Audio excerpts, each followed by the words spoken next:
everyone. Thank you so much for joining today in the Healing Heart Circle, the Healing Heart Circle. And so this is the last episode, and it's like transitioning into the open sessions as we do later today, and in the spiritual healing open sessions. And that's in fact some kind of way and say an extension of this, because we can build on this, so to speak. There's a lot of possibility here for healing, and there's a real demand for healing, I've noticed, and which is great. It's wonderful. What else are we going to do? Are we waiting to get our dream like geared up so that it will be comfortable and beautiful and all finally the happy tale that you expected that it could be? Or is it disappointing and it's not the fairy tale that you believed wasn't necessary for you to live a full human life? So this is really where we find ourselves. Like, that is great. You need help. Wonderful. Yes. Great. Wonderful. Join the club. This is exactly the right spot. Now, where's that spot? That's a bit where we talk about later today in the open sessions.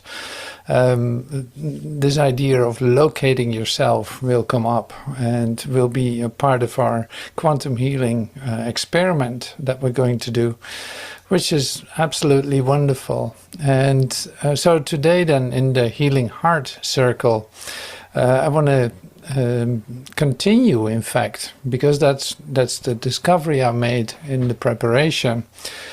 Like, the one thing that was put down last night, or for me at least it was last night, in the Tree of Life meeting, the healing that took place there had to do with your thoughts and matter, like the effect of your thoughts on matter. And the confusion, literally the metaphysical confusion that was in fact extended by Mary Baker in the science and health, like in the Christian Science, that was in fact made into a practice to heal the physical blah blah, and with all the trouble with that.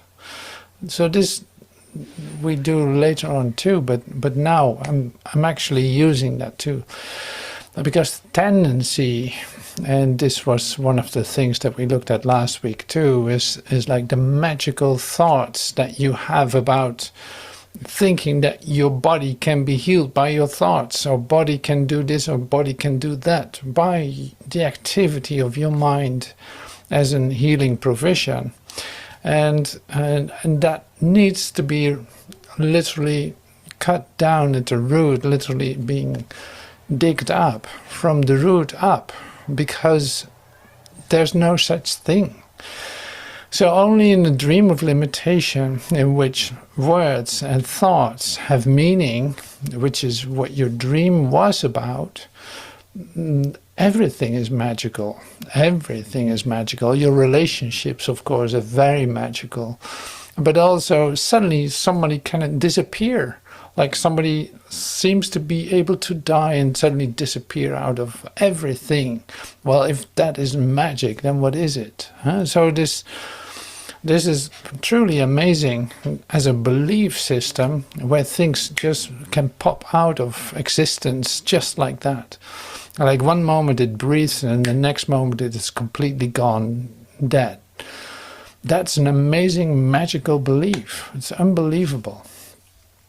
Anyway, so very much getting used to that as a human being, thinking that that's the threat that is lurking around you all the time, like around every corner. There can be such a thing that will grab you and kill you, and that would be the end of you, which is like a profound identification problem that you walk around of conflict.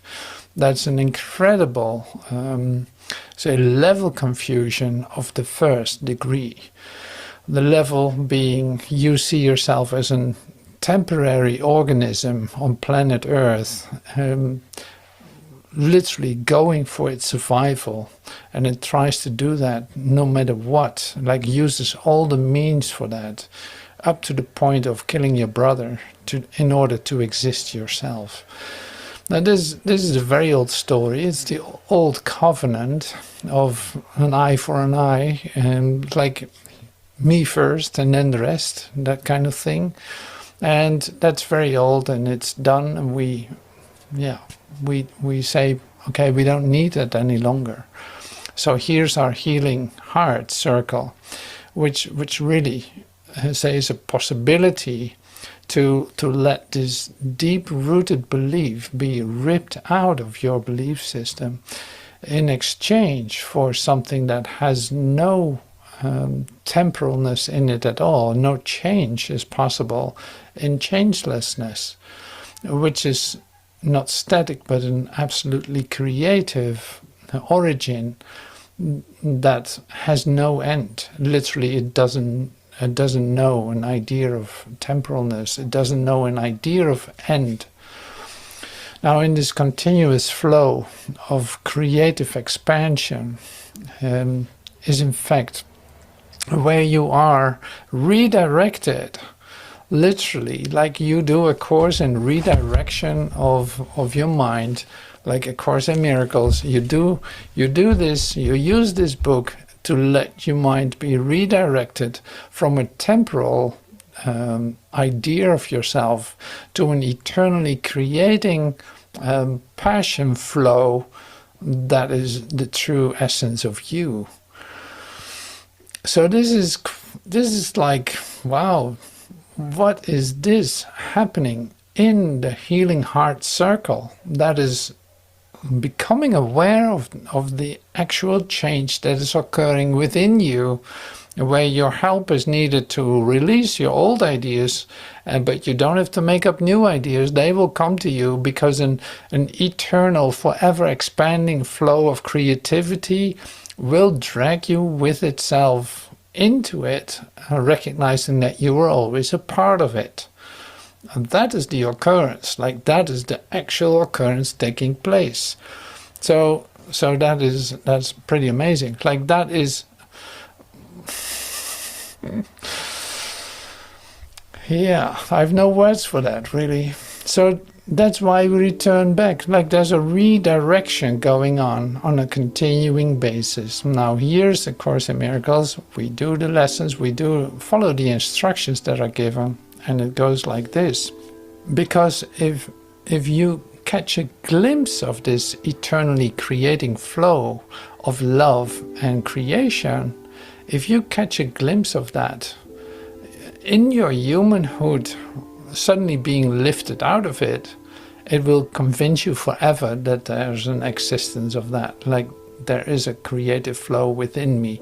Once I have experienced that, I know it's there, and I remember that. Like I literally recognize it as part of myself. So this is what we do with A Course in Miracles. Opening our minds on a continuing basis to come back into a holy instant in the recognition of the eternal flow of creativity that's running through you, as you, in you, before you, behind you, and getting acquainted with that, in allowing that to literally completely integrate you in that. So that is the wonderful part. That's an amazing practice that we do. Now this, when a glimpse occurs, we call it a miracle or a holy instant. When you catch a glimpse of this incredible flow of eternality, that's what a miracle is, or that's what and you recognize that has a total relationship with your beingness. That is why we say you are the miracle. You are that creative flow yourself. Like that is the state of your being. Now here we come back to to planet Earth, you could say, like we come back into the definitions of ourselves and say like, okay, well, that's a lot. Let's take it easy. One lesson per day. Let's take it easy, reading a bit and doing our exercises, taking maybe 10 or 50 or 20 minutes to meditate, to be still, to calm my whole system down, because of the great, incredible surprise that's going to take me at a certain point. I'm getting ready to receive that gift, that surprise that is waiting for me. That is the recognition, the total recognition of my creative, eternal flow. Now this we do, for instance, later today. We're going to do that with lesson 69, but today we use chapter 28 to come to some real basic parts, and that's in fact a real gentle invitation, like I dramatically expressed a moment ago, how this creative, ever-expanding flow of creative energy that cannot stop itself ever, but does only know expansion. There's a very gentle invitation in chapter 28 of A Course in Miracles from the textbook, where you actually learn where you get the invitation. Are you willing, for instance, to take one of the first steps in this, and that is an agreement to join. With who? We'll see. But are you agreeing to join? That's in fact the invitation. So that's how I bring it back right now to, it's like that you don't choke in too much. This is like a bite-sized presentation of spiritual healing. Like, okay, let's take it easy. Chapter 28, agreement to join. Let's see what it says. Click, click, click. All right, so here we are. Agreement to join. That's in fact the invitation of today. Because that's the actual occurrence here. If you agree to join, for instance, with your brother, if you allow that to occur, then you recognize your oneness with your brother. That is an experience. That's not a reasonable saying, oh yes, I join with my brother. No, it's an experience. And this experience is experienced by the both of you. There's an agreement to join. That doesn't need to be spoken about. That's an actual experience where you join. What awaits in perfect certainty beyond salvation is not our concern. Like that was what I was talking about just a moment ago, this continuous creative expanding, creativity, flow. That's not our concern right now. Yeah, let's bring it back to, wait, for you have barely started to allow your first uncertain steps to be directed up the ladder separation let you down. The miracle alone is your concern at present. Here is where we must begin. And, having started, will the way be made serene and simple in the rising up to waking and the ending of the dream. When you accept the miracle, you do not add your dream of fear to one that is already being dreamed.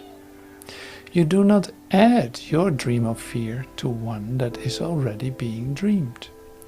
Without support, the dream will fade away.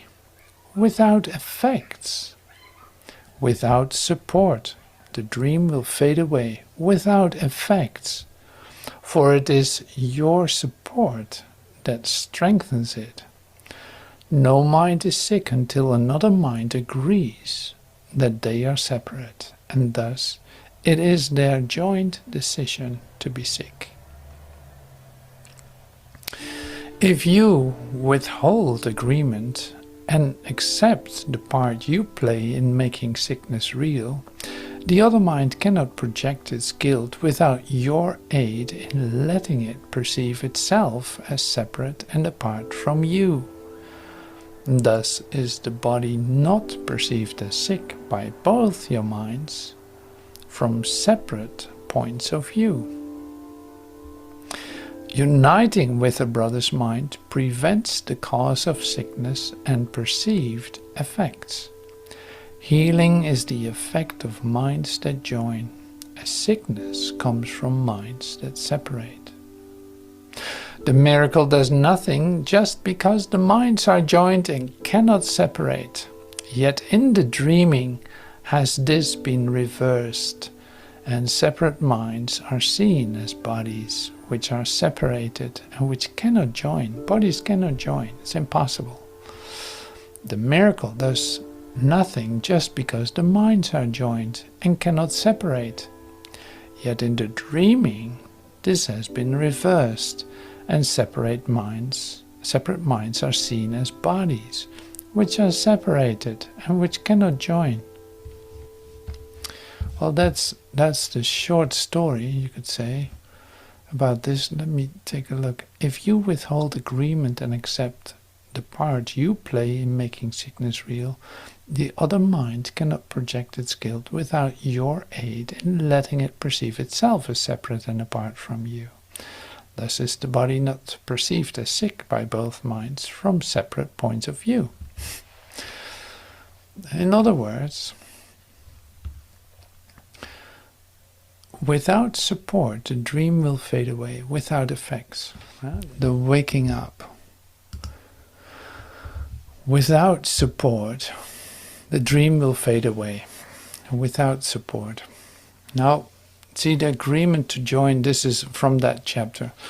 The agreement to join is like where you are joining with your brother in what ideas. For instance, you can join in an idea of sickness, separate, confirming it, strengthening the idea, and that would place it literally in an illusory setup.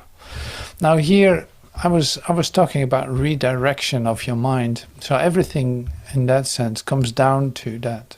Like it needs to be redirected from a horizontal plane to a vertical alignment. Now this comes back all the time. This is in fact what we do. How can you allow your mind to be redirected vertically, so to speak, is by letting go of your horizontal concerns. Not trying to solve them, not trying to change them, not trying to do anything with them, but just allowing this shift to occur, which we call a miracle, which we give to one another. So like that's where we agree to join as one. Now in the dream where you make anything real, bodily ills, pain, all this, where you make any of that real, is literally placing yourself in an illusory place, because the place does literally not exist. If you don't support it, it disappears. If you don't support the ideas that are carried around here, or treasured, or hated, or rejected, or who knows what you do with it, if you don't do that any longer, you see the dream disappears. What happens then?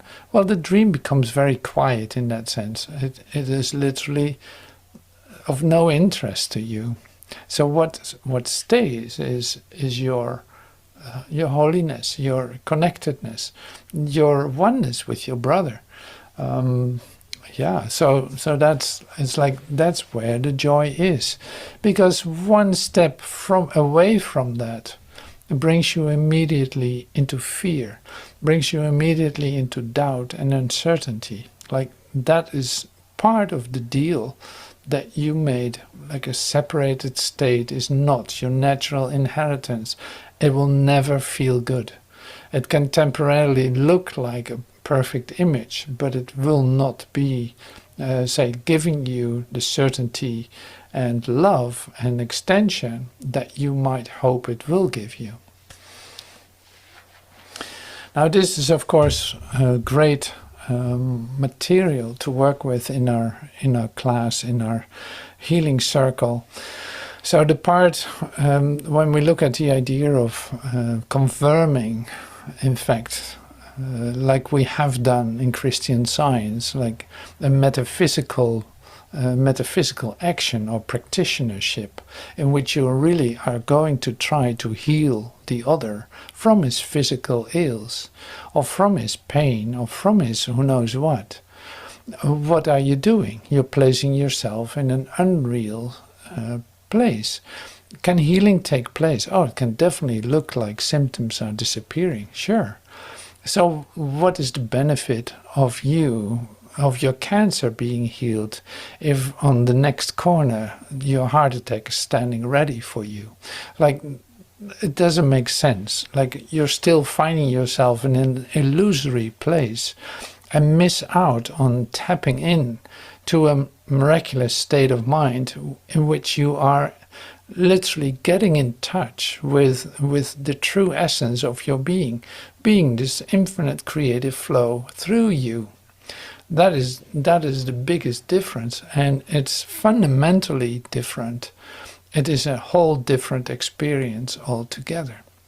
So that's why be careful what you ask for, because don't ask too little.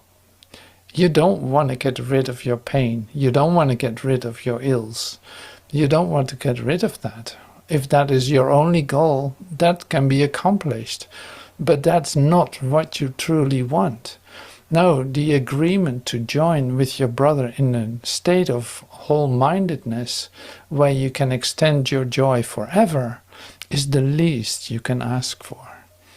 So that is so important to remember, because you can be so happy that your cancer is gone or your who knows what is gone, but that will not be the gift that is actually waiting for you. So I'm not attacking Christian Science. I'm not saying like you shouldn't be going to a practitioner of Christian Science, nature. No, not at all. No, it's perfectly all right. It's like with all of it, it is whatever you ask for, whatever it is that you want. Now, having a possibility of taking another step in that, this is of course really wonderful as a provision, and it's not just wonderful, but it will bring you closer to the end of your dream, where anyway, I want to say überhaupt, but anyway, where sickness, illness, separation, and all this is possible. You want to wake up out of a dream where that is still established as a reality, which it isn't. So that's all the opportunities. Like, the greatest opportunity is to wake up out of a dream of limitation, to see that you're basically home in heaven where you never left. Nothing occurred and it had no effects. That's where you are invited to. Like, are you willing to come with me to a place where there is no such thing as limitation? Are you willing to let everything be for a moment, release every thought you have about yourself, and come home for a moment? That is in fact the opportunity and the offering in every meeting that we have. But since we're talking about it, I might as well offer it now. All right, so this is really wonderful. What I want to do now is this was like an introduction to the healing moment, and I want to say enter into stillness before we do anything. That is the part. Glory to God in the highest. So where is that directing you? Literally up and out, like up, up, up. With no limitation at all. Up, up, up. And it can feel like going down, down, down, deeper into your withinness, but at the same time going going up and going up and going up without any limit. That is the place for you. That is where your recognition will occur. Not by doing it all, but just allowing it to happen to you. Allowing your mind to be completely open, completely healed, and like there's nothing stopping you from doing that. Except your own ideas, of course. Now, since you don't support those ideas any longer, it is literally limitless what can occur here. Absolutely wonderful, absolutely true. It's a real occurrence that you're taking place in. That is what is occurring. So glory to God in the highest. It's like that's the least you can pray for. Thank you, God. Thank you so much. Wow.